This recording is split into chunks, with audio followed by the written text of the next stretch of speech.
Hey, salut tout le monde, j'espère que vous allez bien. Nous autres, il nous reste encore un petit peu de maïs à grains à abattre, fait que dans le fond, c'est pour ça qu'aujourd'hui, on vous a fait une petite vidéo pour vous montrer un peu comment c'est quoi notre setup pour battre. Moi, ce que j'opère, il va y avoir des vidéos de chez Martin aussi, eux autres, leur machinerie, tout leur setup. Puis en même temps, c'est pour vous faire patienter un peu avant l'épisode 20 qu'on va sortir, mec, les battages soient terminés. Fait que on vous montre ça, puis on vous dit bonne écoute. Fait que la batteuse que j'opère, moi, c'est une classe Lexion 740 avec l'option des chenilles dessus. Ceux qui connaissent moins c'est quoi le principe d'une batteuse, c'est que nous autres, on récolte chaque rang de maïs qu'il y a. Il y a un épi de maïs qui est rempli de grains, puis au bout de la ligne, qu'est-ce qu'on veut? Ben, nous autres, on récolte juste le grain qui s'en vient dans le top de la batteuse, qui après ça, on le met dans un grain-corps, puis on le met dans un camion. Elle, c'est un nez 12 rangs Capello, un 12-30. C'est une bonne largeur, ça fait 30 pieds de large. C'est un nez chopper parce qu'on finit avec un coton qui est bien coupé. Puis c'est plus facile pour un travail de sol à l'automne puis au printemps. Quand tout le maïs est bien déchiqueté. On a juste des petits résidus comme ça. Donc le but de récolter ça, pourquoi la machine, qu'est-ce qu'elle fait? C'est que le but c'est de passer de ça à ça. Plus rien dessus. Dans le fond, c'est toute la batteuse qui fait ce processus-là. Elle fait tout enlever le grain qu'il y a sur les pieds. Il garde juste le grain dans la batteuse. Et ça, c'est dans le fond, c'est par force de friction, force de rotation que le grain il s'enlève de l'épi. Là, après ça, ben, nous autres, on a des ajustements à faire pour que ça soit trop rough, pour pas non plus casser le grain. Et en même temps, après ça, après le processus de séparation, ben, on a le processus de nettoyage. Donc on a une grosse fan qui enlève toutes les feuilles qui restent, toutes les petites impuretés.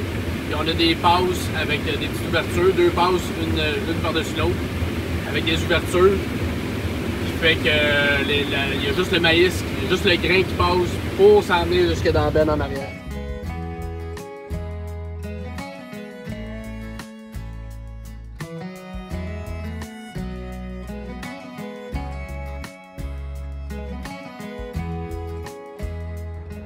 Salut tout le monde, c'est Martin pour le podcast Fondra. Ouais, c'est ça, fait que je vais faire comme John, je vais présenter un peu ma batteuse. Fait que moi j'ai une 9770 STS John Deere. Dans le fond, c'est quasiment la même grosseur que John, mais moi, dans le fond, j'ai pas de chenille, puis elle est verte. non, mais tu sais, je veux dire, ça bat à peu près la même chose, lui, sauf qu'un 12 rangs en avant. Moi, pour le maïs, j'ai juste un 8 rangs. Mais je n'ai pas de besoin de cette grosseur-là, vu que je fais juste par chez nous. Je fais juste chez nous, je veux dire, ou un voisin de temps en temps, mettons, quand ils ont besoin d'aide. Enfin, moi, c'est ça, mon 8 rangs. Dans le fond, c'est la même chose que John, on va dire, mais moi, c'est un 8 rangs chopper aussi, mais débrayable, dans le fond. Moi, j'ai... Ici, là, je peux l'embrayer, le chopper, ou pas l'embrayer. Les autres, on l'embraye pas. On l'embraye pas parce qu'on veut laisser tous les résidus sur le... Vu que je suis entre les rangs rendus au printemps, je veux laisser tous les résidus le plus possible sur l'ancien rang de maïs, mettons. Mais dans le fond, c'est ça. Fait qu'on les embraye pas, mais si on a besoin un moment donné pour faire X raison, on l'a. Dans le fond, c'est une option que ça se vend. Et ça se vend des nez pas chopper ou chopper. Fait que c'est ça. Fait que c'est la même chose que John. C'est rien que c'est une autre sorte. Même vis, un petit peu moins long. C'est 20 pieds au lieu de 30 pieds. 8 rangs au lieu de 12 rangs.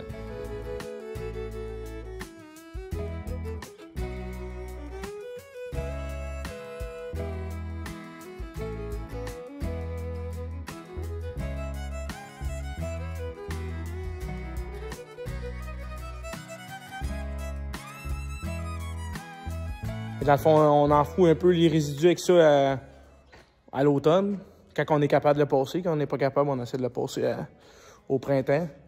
Ou sinon, au printemps, on passe un tasse résidu l'amoureux. Fait que c'est ça la petite machine.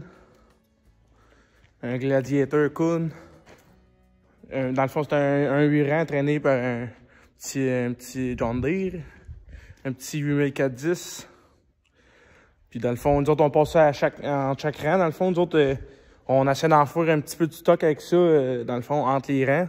Parce que nous autres, l'année d'après, on ressomme entre les rangs avec ça. Dans le fond, on laisse le maïs, on le laisse là, mettons. Mais on passe ça entre les rangs. Puis l'année d'après, on passe sur qu'est-ce que la machine a fait. Puis on ressomme du soya là-dedans. Fait que dans le fond, on fait comme du genre de... C'est pas du semi-direct, là. Semi-direct, c'est que tu passes vraiment rien. Nous autres, on passe ça. C'est du minimum tilt, je pense, ça s'appelle, quoi de même. Fait que, c'est ça. Ça fait une belle job, une belle petite job. Ça fait, tu vois, j'ai fait une petite vidéo sur ma batteuse, puis dans le fond, j'ai fait qu'est-ce que ça fait comme travail, là. Nous autres, on trouve que ça fait une belle job, là. On est pas mal tous dans la glace, ça, nous autres. Fait que, faut que tu passes ça quand que c'est sec un peu, parce que quand c'est trempe un peu mouillé, ça marche pas. Puis nous autres, encore plus sur l'entreprise, on le passe direct quand on a fini de battre. Fait que dans le fond, il mouille jamais. S'il mouille après avoir battu, on va même pas le faire ou on essaye ça à geler. Sinon, on n'est pas capable de se traîner, puis ça fait pas une belle job pour nous autres. Fait que, sur ça, bonne fin de saison, eux, ils n'ont pas fini. Eux, ils ont fini bon lavage. Puis les autres, ou sinon, bonne bière. Salut!